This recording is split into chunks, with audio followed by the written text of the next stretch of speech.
جی بھائی کا سوال ہے کہ کیا جنازے کے ساتھ کلمہ شہادت پڑھنا ثابت ہے؟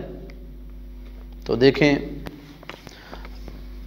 اللہ رب العزت نے قرآن مجید میں ارشاد فرمایا ہے وَمَا آتَاكُمُ الرَّسُولُ فَخُذُوهُ وَمَا نَهَاكُمْ عَنْهُ فَانْتَهُوا کہ میرے محبوب یعنی رسول پاک صلی اللہ علیہ وسلم جو تمہیں دیں وہ لے لو اور جس چیز سے منع کریں اس سے رک جاؤ۔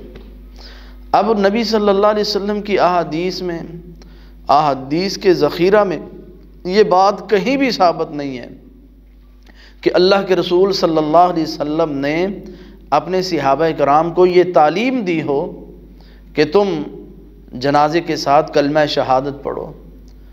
آج دیکھتے ہیں لوگ پڑھتے ہیں جب جنازے کو اٹھاتے ہیں کلمہ شہادت اشہد ان لا الہ الا اللہ، لوگ پھر پیچھے سے یہ جواب دیتے ہیں۔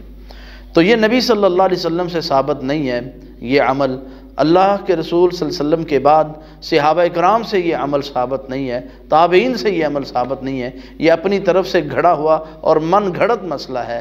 اس لیے جنازے کو خاموشی کے ساتھ اٹھانا چاہیے اور جنازے کے ساتھ خاموشی کے ساتھ ہی جانا چاہیے۔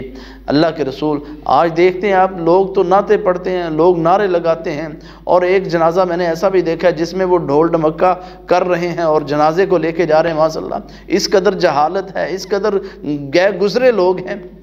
تو جنازے کے ساتھ یہ ساری کی ساری چیزیں یہ عمل کرنا سنت سے ثابت نہیں ہے، یہ خرافات ہیں، ان سے مکمل طور پر گریز کرنا چاہیے۔ وما توفیق الا باللہ۔